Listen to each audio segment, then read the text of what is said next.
Hello guys, আমি সৌভিক ঘোষ। আজ থেকে আমরা নতুন ভিডিও স্টার্ট করছি।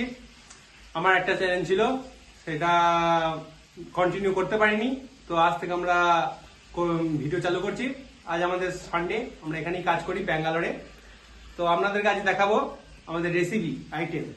চলুন দেখানো যাক।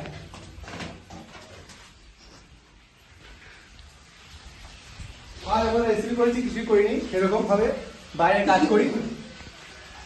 একটা মাছের ঝাল করেছি সর্ষে বাটনা দিয়ে।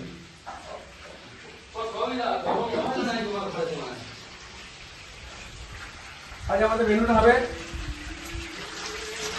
পালং শাক, দেখতেই পেরেছেন, বেগুন কেটে রেখেছি, ফুলকপি দিয়ে আলু দিয়ে মাছের ঝালটা হবে। মাছের ঝাল নয়, মাছের ঝোল হবে। এই তো শুভদীপ, আমাদের রাঁধুনি। আমাদের গ্রুপ ভিডিওতে আপনাদের স্বাগতম। আমাদের চ্যানেল